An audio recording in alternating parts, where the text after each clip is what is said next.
क्या आप जानते हैं, एक ऐसा वृक्ष भी है जिसमें स्वयं भगवान विष्णु का वास माना गया है, जिसकी पूजा से जीवन के सारे पाप मिट जाते हैं और घर में स्थायी लक्ष्मी का आगमन होता है। आज हम बताएंगे आंवला नवमी के बारे में, उसकी पूजा विधि, कथा और उससे मिलने वाले दिव्य फायदे। यह वह दिन है जब हर घर में भगवान विष्णु और माता लक्ष्मी का आशीर्वाद उतरता है। आंवला नवमी, जिसे अक्षय नवमी भी कहा जाता है, कार्तिक मास के शुक्ल पक्ष की नवमी तिथि को मनाई जाती है।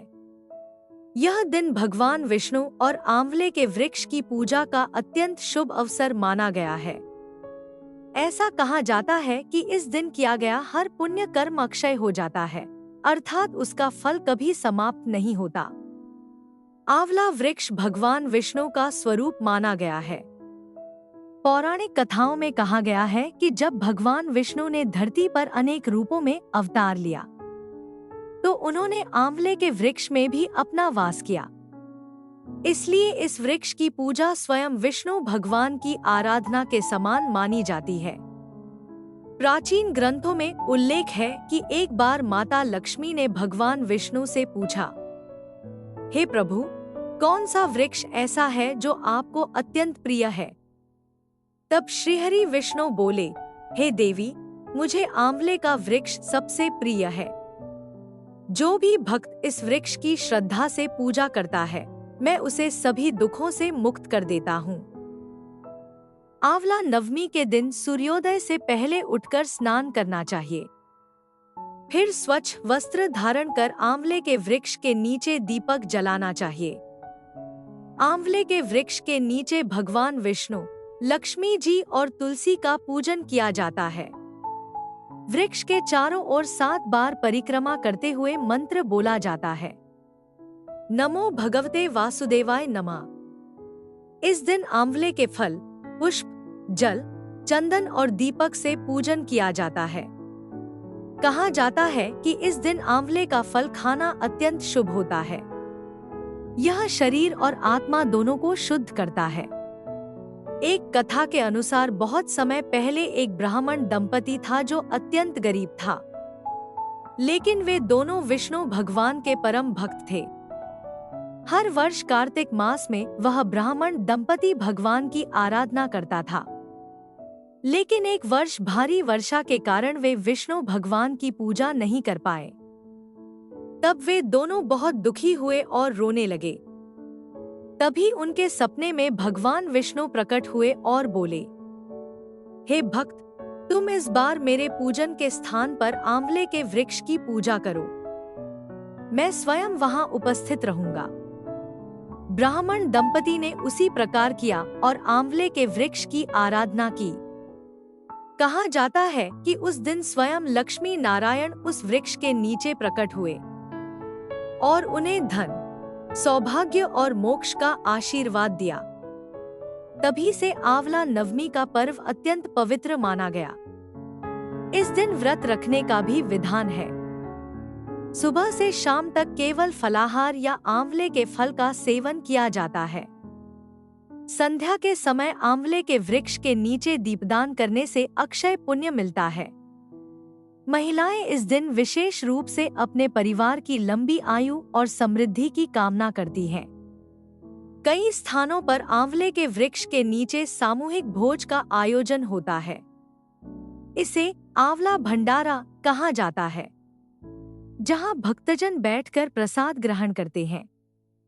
इस दिन की गई दान और सेवा अनेक जन्मों के पाप मिटा देती है। वैज्ञानिक दृष्टि से भी आंवला नवमी का दिन अत्यंत महत्वपूर्ण है। आंवले का फल विटामिन सी का भंडार है। यह रोग प्रतिरोधक शक्ति को बढ़ाता है।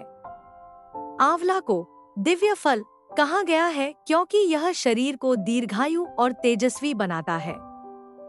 शास्त्रों में कहा गया है, धन्य आंवला वृक्ष, जिसके दर्शन मात्र से पाप नष्ट होते हैं। आंवला नवमी के दिन यदि कोई भक्त इस वृक्ष के नीचे ध्यान करता है, तो उसे मानसिक शांति और आध्यात्मिक ऊर्जा की अनुभूति होती है। कहा जाता है कि इस दिन भगवान विष्णु स्वयं इस वृक्ष में निवास करते हैं और जो भक्त सच्चे मन से उन्हें प्रणाम करता है उसकी सभी मनोकामनाएं पूर्ण होती हैं। इस दिन गरीबों को भोजन कराना, वस्त्र दान देना और गौ सेवा करना भी विशेष फलदायी है। यह दिन केवल पूजा का ही नहीं बल्कि कृतज्ञता का दिन है। धरती, वृक्ष, जल, वायु सबके प्रति धन्यवाद का दिन है, क्योंकि ये सभी ईश्वर के प्रत्यक्ष स्वरूप हैं। भक्ति परंपरा में आंवला नवमी को वन विष्णु पूजा भी कहा गया है, क्योंकि यह मनुष्य को प्रकृति के प्रति प्रेम और संतुलन का संदेश देती है। भक्त इस दिन वृक्षों की रक्षा करने का संकल्प लेते हैं और यह व्रत पर्यावरण की रक्षा के रूप में भी अत्यंत पवित्र माना जाता है। कथा में आगे आता है कि एक राजा था, नाम था अम्बरीश। वह हर वर्ष इस दिन आंवले के वृक्ष के नीचे विष्णु पूजा करता था। उसके राज्य में कभी अकाल नहीं पड़ा। लोग कहते थे, यह आंवले के पुण्य का ही फल है। जब राजा ने देह त्यागी तो विष्णुलोक में स्थान पाया। इसलिए कहा गया, जो आंवला नवमी का व्रत करता है वह स्वर्ग और मोक्ष दोनों प्राप्त करता है। भक्तों को चाहिए कि वे इस दिन क्रोध, असत्य और लोभ से दूर रहें। केवल प्रेम, भक्ति और सेवा की भावना रखें। संध्या के समय दीप जलाकर भगवान विष्णु का ध्यान करें और आंवले के वृक्ष को प्रणाम करें। शास्त्रों में कहा गया है कि आंवले के वृक्ष की जड़ में विष्णु, तने में ब्रह्मा और शाखाओं में रुद्र का वास है। इसलिए इसकी पूजा त्रिदेवों की आराधना के समान मानी गई है। जो व्यक्ति आंवले की पूजा करता है उसके जीवन में धन, सुख और संतान की वृद्धि होती है। यह व्रत विशेष रूप से पुत्र प्राप्ति के लिए भी किया जाता है। महिलाएं लाल चुनरी पहनकर आंवले के वृक्ष के नीचे आरती करती हैं और कहती हैं, हे विष्णु भगवान, हे लक्ष्मी माता, हमारे घर सुख शांति बनाए रखें। रात्रि में दीप जलता रहे तो माना जाता है कि भगवान विष्णु उस घर में निवास करते हैं। कहा जाता है, जहां आंवले का पूजन होता है वहां दुर्भाग्य कभी प्रवेश नहीं करता। आंवला नवमी के फायदे अनंत हैं। यह केवल धार्मिक ही नहीं, स्वास्थ्यवर्धक पर्व भी है। इस दिन आंवला खाने से शरीर से विषैले तत्व निकल जाते हैं, मन शांत होता है, बुद्धि तेज होती है और भाग्य प्रबल होता है। जो व्यक्ति इस दिन किसी बीमार व्यक्ति को आंवला देता है वह पुण्य का भागी बनता है और उसका किया गया दान 100 गुना बढ़कर फल देता है। आंवला नवमी जीवन में संतुलन, शुद्धता और समृद्धि का प्रतीक है। यह हमें याद दिलाती है कि सच्ची भक्ति केवल मंदिरों में नहीं, वृक्षों और प्रकृति में भी है। भगवान विष्णु ने स्वयं कहा है, मैं वृक्षों में आंवला हूँ। इसलिए इस दिन हमें आंवले के वृक्ष को प्रणाम कर कहना चाहिए, हे दिव्य वृक्ष, तुमसे ही मेरा जीवन, मेरा प्राण और मेरा धर्म जुड़ा है।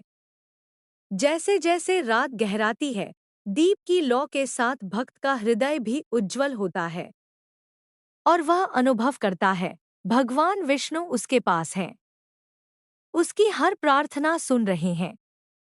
आंवला नवमी का यह पर्व उस मिलन का प्रतीक है जहां मनुष्य और परमात्मा एक हो जाते हैं।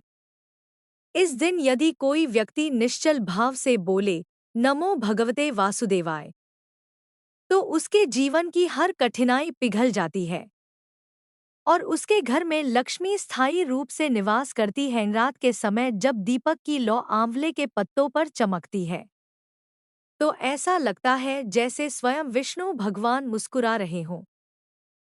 हर भक्त का हृदय भक्ति से भर जाता है और वह अनुभव करता है, ईश्वर कहीं बाहर नहीं बल्कि इसी वृक्ष की शांति में, इसी हवा की सुगंध में और हमारी श्रद्धा की हर सांस में मौजूद है।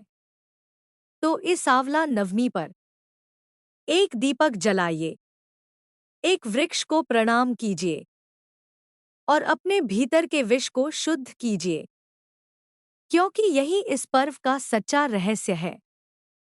जय श्री विष्णु। जय आंवला नवमी की दिव्य शक्ति। आपके घर में सुख, शांति और सौभाग्य सदैव बना रहे। अंत में यही कहा गया है, आंवले के नीचे बैठो, विष्णु का नाम जपो और अपने भीतर के विष को शुद्ध करो। यही इस पर्व का रहस्य है, यही इसका सच्चा आशीर्वाद। जय श्री विष्णु। जय आंवला नवमी महोत्सव की दिव्य शक्ति, जो हर घर में प्रकाश, शांति और सौभाग्य लाए।